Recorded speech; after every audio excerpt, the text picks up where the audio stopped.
really do commend you for all you've been doing through these hearings to talk about many of the pressures on seniors. But I am particularly glad you're talking today about student loans. You know, it's easy to see that student loan debt is a problem for young people, but we can't forget the burden on older Americans.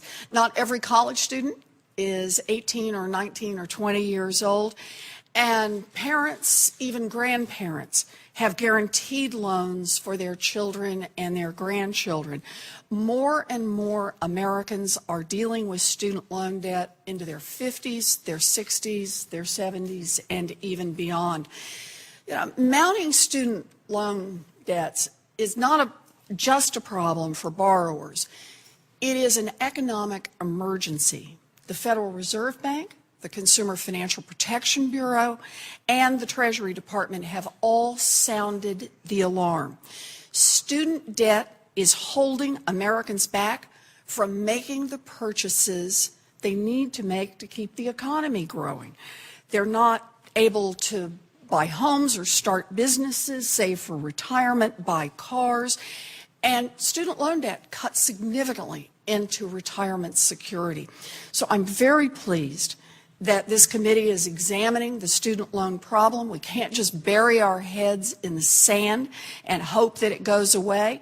We need to face it head on and find solutions that will reduce the burden of student debt and provide real protection for borrowers who find themselves struggling to pay back their loans.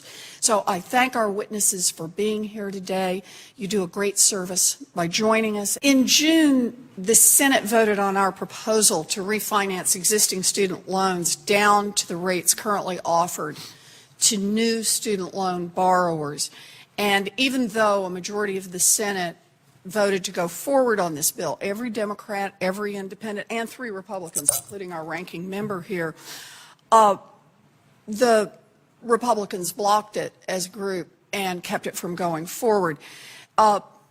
Ms. Anderson, you talked about that when times were tough economically, you refinanced your mortgage to bring down the interest rate. When interest rates are low, people refinance all the time. But you didn't mention refinancing your student loans, and I presume the reason for that is, are you permitted to refinance your student loans? No, I am not permitted to refinance my loans. And I did want to make a comment about Mr. Leith's talk about the resources that are available. That it is true, there is an income contingent resource available for people about repayment, but there's very certain criteria that you have to meet in order to be eligible for that. All of those income-based repayment plans are based on your gross income, not your net income. My gross income and my net income are very, very different. So the reason that I have been able to remain eligible for the various programs over the past 8 years is that I can prove I can't pay it. But with this negative amortization contract, which is the latest offer for me to be in basically deferment, where I pay $100 a month, which I don't have, that then magically next May I will be paying $526 a month for 24 years, at which time I will be 81 years old, and the total interest that I will have paid on that original loan amount is over $88,000. $88,000 in interest on what was originally $64,000 that you borrowed. That's right. All right. Well, there is much that we need to fix here.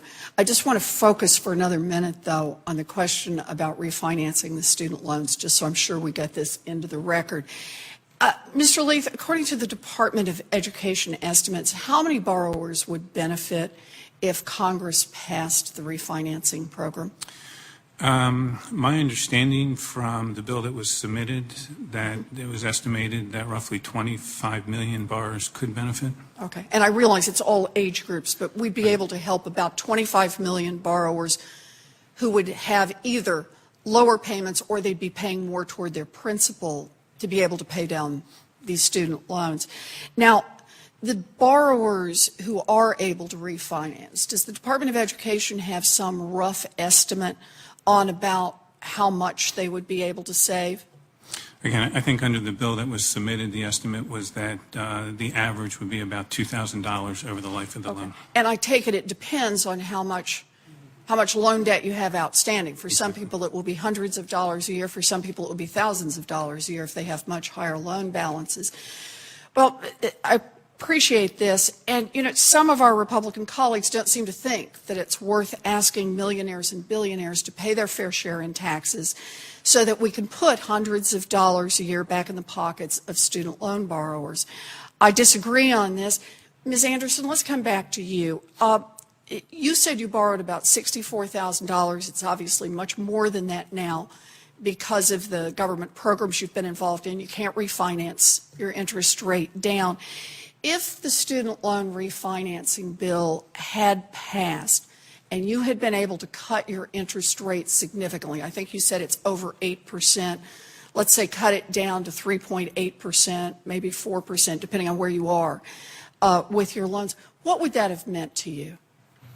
Well, first, it would have meant that it would have stopped the bleed, so to speak, for the amassed interest that I literally watch grow daily. And by cutting that, it would be more than half of what my current interest rate is. As I mentioned in my previous examples with my mortgage, is that I would not be living in my home if that refinance was not possible for people like myself who hit on hard times in the housing market and the mortgage Refinancing debacle. your mortgage. If Right. that hadn't happened, you'd Right. be out of a home. Correct. And the mortgage debacle and many other economic issues that have arisen have had some kind of a bailout or some kind of a relief attached to it, and the student loan has not.